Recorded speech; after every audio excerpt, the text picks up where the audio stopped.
Comment surmonter la frustration quand ceux qui m'aiment ne me soutiennent pas?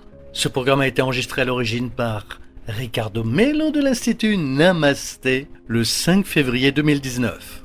Les audios sont préparés par des volontaires de la pilule de l'Évangile. Notre équipe de collaborateurs a toujours besoin d'aide. Soyez vous aussi volontaires dans notre cause.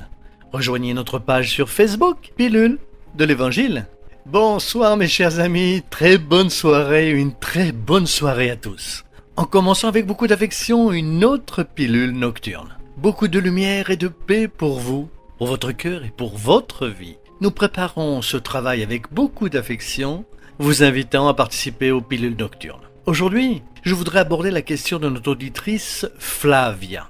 Flavia est très triste. Comme elle le dit dans son message qu'elle nous a envoyé, elle se sent un peu persécutée par ses parents et ses amis, qui ne la soutiennent pas. Elle dit avoir essayé de grandir beaucoup dans la vie personnelle, mais elle a connu des frustrations dans sa vie professionnelle. Elle n'a pas réussi le concours qu'elle a passé et elle se sent triste parce que les gens la dévalorisent. Elle a peur de tenter un autre concours et d'échouer à nouveau, ou de s'ouvrir à un nouvel amour et d'échouer encore.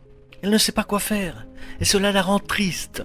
Lequel d'entre nous n'a jamais été dans une situation similaire ou ne connaît pas quelqu'un qui se trouve dans cette situation? Flavia, ce que vous dites, c'est que vous avez vécu des expériences très importantes dans votre vie et qui est accompagné de quelques frustrations. Quiconque souffre de frustration éprouve de la douleur. Il est naturel que, même lorsque cette douleur ou cette frustration se manifeste, elle laisse une marque. Imaginez que vous frappiez un clou dans du bois et que vous le retiriez. La marque reste dans le bois. C'est probablement ce que vous vivez. Les marques de frustration des expériences que vous avez vécues.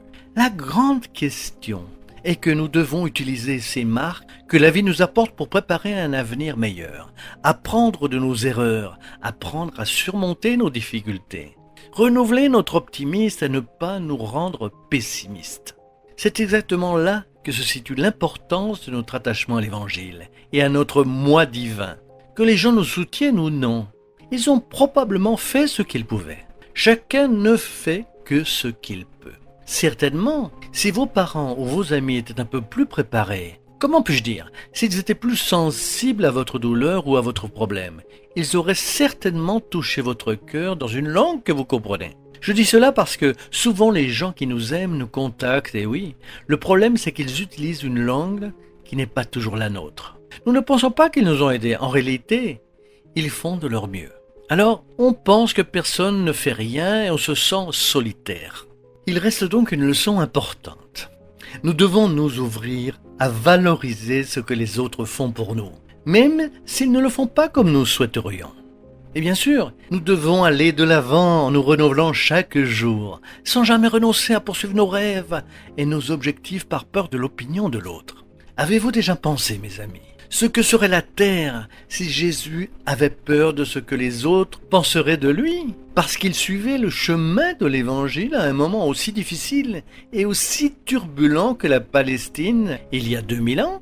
Avez-vous déjà imaginé ce que nous deviendrions si les scientifiques qui ont développé de nombreuses recherches pour trouver un remède contre la maladie ou le développement de vaccins avaient abandonné leur projet par peur de l'échec, à cause de la première fois où les choses ont mal tourné? Que deviendrait l'humanité? Allez-y, Flavia, bien sûr.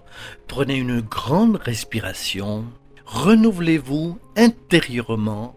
Vous me connaissez déjà et vous savez que je conseillerai toujours ceci, car je le fais pour moi et c'est très bien. Faites l'Évangile à la maison. Pratiquez la méditation, étudiez, réinventez-vous, restructurez-vous et devenez de plus en plus autonome. Ne renoncez pas à vous-même, à ce quoi vous croyez, de vos rêves et de ce qui est vraiment important et spécial pour votre cœur. C'est notre souhait pour vous, pour votre famille et pour tous ceux qui nous écoutent et reçoivent quotidiennement la pilule de l'Évangile dans plus de 140 pays. Beaucoup de lumière et de paix.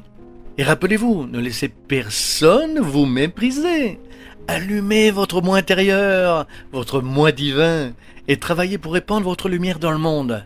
Restez avec Dieu. Merci d'avoir partagé les pilules. Et vous le savez déjà. À bientôt mes amis, à très bientôt.